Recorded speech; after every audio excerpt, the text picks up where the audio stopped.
going on. Anyway, next week undas na pala mga kapuso. May mga naisip na ba kayong kutkutin na ibabaon? Ikaw, Mars? Ako, baka mga tinapay. Alam mo na, Kutkutin? chichirya. Chichirya. Mani. Oo, Ayun, oo. mani. Panalo. At syempre, hindi mawawala dyan yung adobong madingay, yung mga cornic, Ay. yung mga iba nga nagbabaon din ng sweet Yes. na dilis at minatamisan na beans. Uy, type ko yung beans na yan, ah. Pero eto pa ang isang masarap din papakin, ang banana chips. Kaya, Jenzel, mukhang kawang-kawang banana chips na niluluto nyo, ah. Pahingi naman dyan. This is it. Mahingi! Grabe, Jenzel. Bundok o, gabundok. Ay, grabe naman talaga, oh. Talagang malutong, masarap, at healthy ang banana chips. Kaya naman perfect itong bauning kutkutin sa darating na undas. Ayan mga kapuso, ngayon darating na undas, syempre malapit na yung ilang araw na lang, bibisitahin na natin yung ating mga mahal sa buhay, mga namayapa po nating mahal sa buhay. And syempre, ito yung mga time na magkakasama tayong buong pamilya. Syempre, hindi mawawala ang ating mga baon dyan at kutkutin. At isa na nga dito ang ating mga banana chips. Ayan, alam niyo dito sa Candaba, Pampanga, mga kapuso, almost 12,000 kilos ng banana chips ang ginagawa nila weekly. Gandami, no? Paano kaya nila ginagawa yun? Kaya naman, ituturo sa atin kung paano nila ginagawa yun. Kasama po natin ngayon si Sir Jomar Escabello. Good morning, Sir Good Jomar. morning po. Sir, ano po ba yung first step natin sa paggawa nitong malutong at masarap na banana chips? Ang first step po natin is, una po, kailangan po natin balatan yung mga saging natin. And then, ilalagay po natin siya sa tubig Tubig. po. And after po nun, dito na po tayo sa slicer po. Eto na. So, ito po yung nababad na natin sa tubig. Actually, mga kapuso, binababad po ito sa tubig para naman syempre, takot ako, no? Wait lang. Ayan. Para syempre, hindi siya mangitim. Pagkatapos po nating ibabad, no, sir, ito na yung slicing na machine nila. Gaano ko dami po, sir, ang kailangan nating ma-slice bago po na tayo makapagluto ng banana chips? Ang kailangan po natin ma-slice is 10 kilos po ang kada salang po natin sa ating kawa. 10 kilos. Gaano kadami po yung, gaano katagal po bago tayo makabuo ng 10 kilos dito sa ating slice? Nasa 5 to 10 minutes po. 5 to 10 minutes, makakabuo na po tayo ng 10 kilos? Yes po, ma'am. Naku.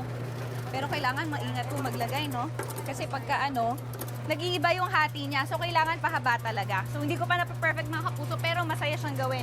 Ito, papakita ko sa inyo kung gaano kanipis yung nagagawa niya. Pwedeng as nipis as this one. As nipis as this one. O kaya ganyan. Ganyan kanipis yung nagagawa. After naman po nito, sir, pag nakabuo na tayo ng 10 kilos, Ayun, dito na po tayo, ma'am, sa isasalang ipapry na po natin ang ating banana chips. ayan, sir. O sige, pa-fry na po natin yan. Ayan, saktong-sakto po yung 10 kilos sa ating kawa, no? Yes po, ma'am.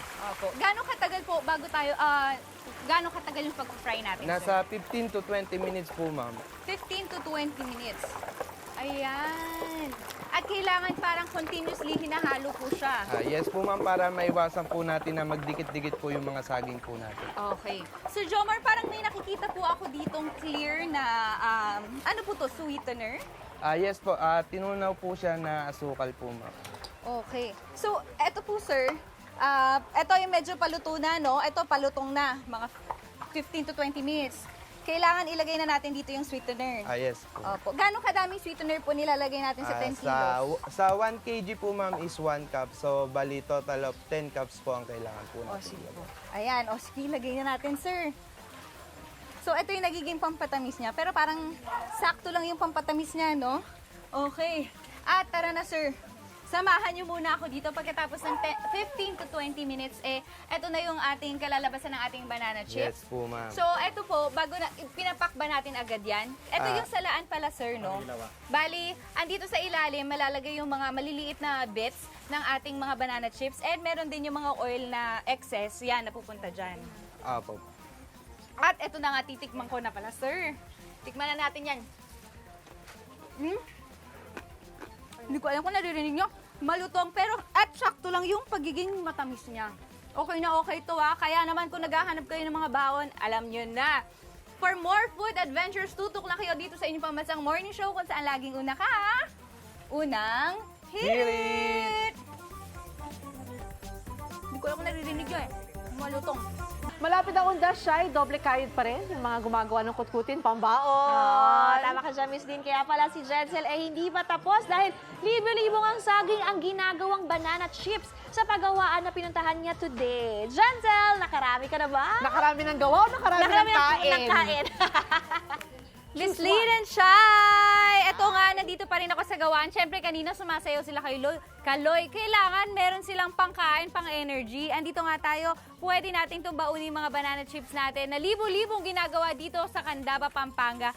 Dito naman tayo, pagkatapos lutuin siya o i-fry ng 15 to 20 minutes, dito naman siya nilalagay sa salaan kung saan sinasala yung excess oil tsaka yung mga tidbits. Ayan, sa ilalim kung nakikita niyo mga kapuso, may mga maliliit tayong nakikita na mga tidbits ng ating banana chips na binebenta din ng mas mura. After po natin yung masala, pinapalamig natin siya, pinapahanginan para mas maging crispier siya.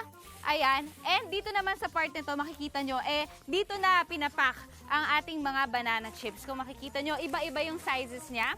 For example, this one is 35 pesos. Meron tayong 35, meron din tayong iba yung hiwa. Pag ito, pagpa-horizontal yung paglagay nyo, magiging pahaba naman yung hiwa ng banana chips natin. And ito, meron din tayong ganyan.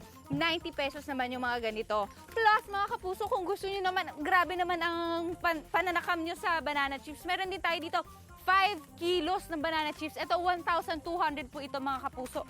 'Di ba? Pang 1 week na talaga yan. At pang buong pamilya, buong angka na yan. Kaya naman, kung gusto nyo, ilan ba order nyo dyan? Kaya naman, for more food trips, tutok lang kayo dito sa inyong pambansang morning show kung saan laging una ka, unang hinit. O, ano bang gusto nyo dito? Order na. Ayan po, o. Yung order ba ng 5 kilo?